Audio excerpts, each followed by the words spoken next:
Hello students, इस video में आप लोग देखेंगे कक्षा 10वीं के एनसीईआरटी गणित से एनसीईआरटी प्रमेय 6.7 को। एनसीईआरटी प्रमेय 6.7 में क्या कहता है, आइए इसे पहले पढ़ते हैं, उसके बाद इस प्रमेय को आगे समझते हैं। एनसीईआरटी प्रमेय 6.7 में कहता है, यदि किसी समकोण त्रिभुज के समकोण बनाने वाले शीर्ष से कर्ण पर लंब डाला जाए तो इस लंब के दोनों ओर बने त्रिभुज संपूर्ण त्रिभुज के समरूप होते हैं तथा परस्पर भी समरूप होते हैं। तो जैसा प्रमेय में कहा जा रहा है उस हिसाब से हम क्या करेंगे, एक समकोण त्रिभुज की रचना करते हैं। ठीक है, उसके बाद आगे इसे समझते हैं। तो ये आप लोग देख पा रहे होंगे कि जैसा प्रश्न में कहा जा रहा है उसके अनुसार से हमने एक समकोण त्रिभुज की रचना की है, जिसमें हमारा ये कोण क्या है, समकोण है। क्लियर है। इसे हम नामांकित कर देते हैं ABC से। ठीक है, प्रश्न पे आएंगे फिर से। कहता है, यदि किसी समकोण त्रिभुज के समकोण बनाने वाले शीर्ष से कर्ण पर लंब डाला जाए, तो हमारा समकोण बनाने वाला शीर्ष कौन सा है, ये B है। ठीक है, तो इस बिंदु से जो है हमें क्या करना है, कर्ण पे लंब डालना है। ठीक है, तो पहले लंब डालते हैं। ये आप देख पा रहे होंगे, ये हमने शीर्ष B से समकोण के कर्ण पे, समकोण त्रिभुज के कर्ण AC पे क्या कर दिए हैं, लंब को खींच दिए हैं। चलिए इसे हम नामांकित कर देते हैं, ये ABC, ये D हो गया। ठीक है, तब प्रश्न कर रहा है कथन में कि कर्ण पर लंब डाला जाए तो इस लंब के दोनों ओर बने त्रिभुज, तो ये जो लंब डाला गया है इससे क्या हुआ है, ये त्रिभुज ABC जो है हमारा दो भाग में विभाजित हो गया है, एक त्रिभुज ADB और दूसरा त्रिभुज BDC। ठीक है, तो इस लंब के दोनों ओर बने त्रिभुज, मतलब ये त्रिभुज और ये त्रिभुज समरूप होते हैं, इसमें कह रहा है कथन में, तथा परस्पर भी समरूप होते हैं। संपूर्ण त्रिभुज का समरूप होता है, मतलब त्रिभुज ADB और समरूप हो जाएगा त्रिभुज ABC के, और उसी तरह से त्रिभुज BDC भी समरूप हो जाएगा त्रिभुज ABC के। इस हिसाब से ये दोनों त्रिभुज भी क्या हो जाएंगे, समरूप हो जाएंगे। ये हमें क्या करना है, सिद्ध करना है। क्लियर है। तो कथन के अनुसार हम फिगर में जो जो रचना किए हैं, यानी फिगर को जिस अनुसार से बनाए उसे हम अपने शब्दों में लिख लेंगे। तो लिख लेते हैं कि एक त्रिभुज, एक समकोण त्रिभुज है, एक समकोण त्रिभुज ABC है जिसमें कोण भी यहां लिख दिएगा कि दिया है, कथन में ये चीज हमें क्या है, दिया हुआ है। ठीक है, जिसमें कोण भी समकोण है तथा समकोण बनाने वाला शीर्ष, समकोण बनाने वाला शीर्ष जो कि हमारा B है, B समकोण है। ठीक है, B से कर्ण AC, कर्ण हमारा क्या है, AC। आप देख पा रहे होंगे कि AC, कर्ण AC पर BD, ये BD है, BD लंब है। ठीक है, कर्ण AC पर BD क्या है, लंब है। क्लियर है। अब हमें सिद्ध क्या करना है, जो लिखेंगे। ठीक है, सिद्ध करना है कि इस लंब के दोनों ओर बने त्रिभुज संपूर्ण त्रिभुज के समरूप होते हैं। क्लियर। यानी कि यदि हम लिखें त्रिभुज ADB, समकोण त्रिभुज ADB जो है समरूप होगा संपूर्ण त्रिभुज ABC। संपूर्ण त्रिभुज हमारा ABC है, और ADB और BDC जो है, BD लंब डालने से ABC त्रिभुज जो है दो भाग में बंटने पे बन रहा है। क्लियर है। तो ADB जो है समरूप होगा त्रिभुज ABC के, है ना, एक चीज हो गया। फिर दूसरा, ये त्रिभुज भी संपूर्ण त्रिभुज के समरूप होगा, मतलब त्रिभुज BDC लिखिए, BDC समरूप त्रिभुज ABC। क्लियर है। और इसी कथन पे जब ये दोनों समरूप हो जाएगा, ये त्रिभुज संपूर्ण त्रिभुज के समरूप है और ये त्रिभुज भी संपूर्ण त्रिभुज के समरूप है, तो यहाँ से हम कह सकते हैं कि ये दोनों त्रिभुज आपस में क्या होंगे, समरूप होंगे। तो यहाँ से त्रिभुज ADB समरूप त्रिभुज BDC, ये तीन चीज हमें क्या करना है, सिद्ध करना। यहाँ D है, तो कथन में हमें यही सिद्ध करना है। तो अब हम आगे चलते हैं प्रमेय में।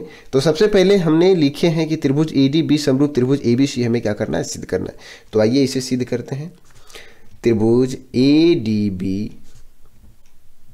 तथा त्रिभुज ABC में क्या देख रहे हैं हम, त्रिभुज डी बी को ध्यान से देखिएगा और त्रिभुज ए बी सी को भी ध्यान से देखिएगा।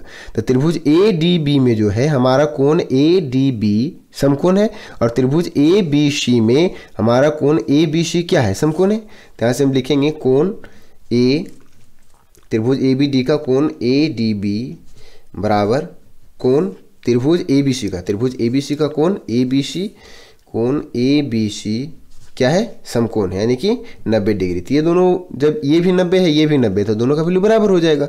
जब एक कोण बराबर हो गया और दूसरा कोण जो है हमारा कोण ए, यहाँ आप देख सकते हैं कि त्रिभुज ए डी बी में भी कोण ए है और त्रिभुज ए बी सी में भी कोण ए है।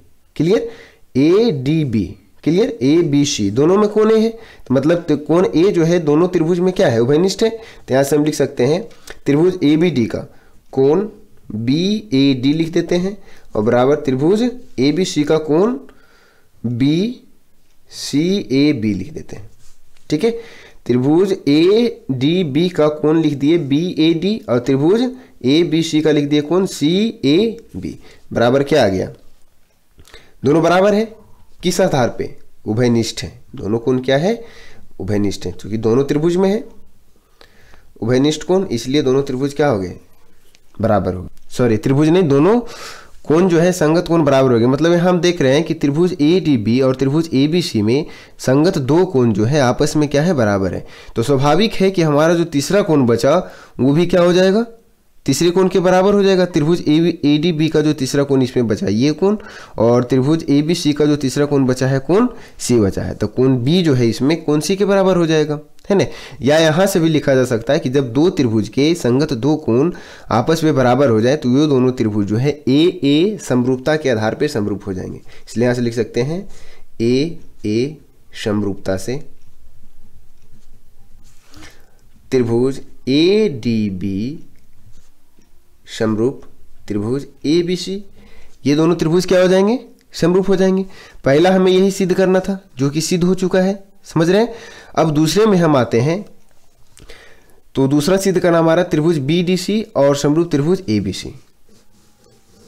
क्लियर है, त्रिभुज बी डी सी तथा त्रिभुज ए बी सी में ठीक उसी प्रकार देखेंगे जैसे कि हमने इन दोनों त्रिभुज को समरूप साबित किए हैं, उसी तरह से इसको भी समरूप साबित करेंगे। तो इसमें क्या है कि त्रिभुज बी डी सी में जो है कोण बी डी सी, ठीक है, कोण बी डी सी बराबर कोण ए बी सी, कोण ए बी सी बराबर क्या है, 90 डिग्री। ये कोण भी 90 डिग्री है हमारा त्रिभुज ए बी सी में, ये कोण भी 90 डिग्री, तो दोनों का वैल्यू बराबर हो जाएगा।